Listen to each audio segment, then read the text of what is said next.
রোজাদারের জন্য দুইটা খুশি। কয়টা খুশি বলুন তো? কে বলছেন? আল্লাহ রসুল বলছেন রোজাদারের জন্য দুইটা খুশি। লিসাইমে ফারহাতান, দুটি খুশি।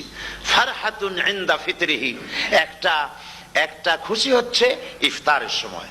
এই ফিতরিহিতে, এই ফিতরিহি দুটি কথা, এই একটি কথার দুটি ব্যাখ্যা হয়। একটা হচ্ছে ইফতারের সময়, ইফতারের কথা বলা হয়েছে, আর ঈদের কথাও এর মধ্যে বলা হয়েছে। ইফতারের সময় হলো একটা খুশি, আর একটা খুশি হচ্ছে ইনদা লিকাই রাব্বিহি, যখন রোজাদারের সঙ্গে আল্লাহ পাক দেখা করবেন তখন হবে আরেকটা খুশি। তার মানে হচ্ছে রোজাদারদের সঙ্গে স্পেশাল আল্লাহ রাব্বুল আলামিন সাক্ষাৎকারের ব্যবস্থা করবেন। সুবহানাল্লাহ।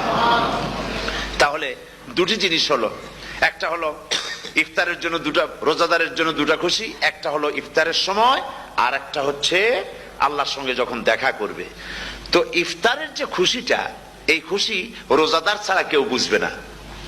ইফতার সারাদিন রোজা রাখার পর সামনে পেঁয়াজি, বেগুনি, সালাদ, তরমুজ, মিষ্টি, তারপরে আম্বালা সুইট মিটের নানান রকমের মিষ্টি, এরপরে মুড়ি, কত কিছু সব সামনে নিয়ে বসে আছে। দেখছেন অবস্থা? সমস্ত কিছু সামনে বসা, ঘড়ির দিকে তাকানো। আপনি যদি 5 মিনিট আগে খান, ফেরেশতা এসে মুখের উপর থাপ্পড় মারবে, বেটা খাইলি কেন? বলবে কেউ? বলবে না। কোন ফেরেশতা লাঠি নিয়ে দাঁড়ায় আছে? দাঁড়ায় নাই, কিন্তু আপনি খাচ্ছেন না কেন? সুবহানাল্লাহ, সুবহানাল্লাহ বলবেন না?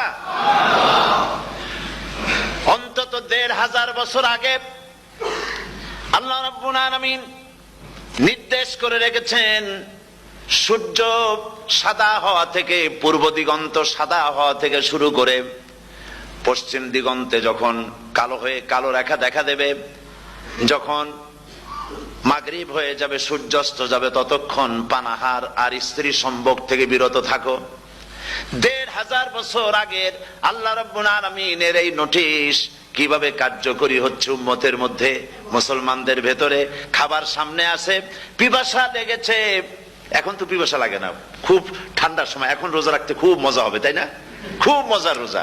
কিন্তু এই রোজা যখন জুন মাস আর জুলাই মাসে আসবে, তখন টের পায় মানুষ রোজা কাহাকে বলে। প্রচন্ড পিপাসা, সামনে সব খাবার পড়ে আছে, একটা খাবারের দিকে রোজাদারের হাত যায় না, ঘড়ির দিকে তাকায় আর চুপ করে বসে বসে আল্লাহর জিকির করতে থাকে। আল্লাহ কয়, ফেরেশতারা দেখ, এই বান্দা বানাইতে নিষেধ করছিলি। সুবহানাল্লাহ।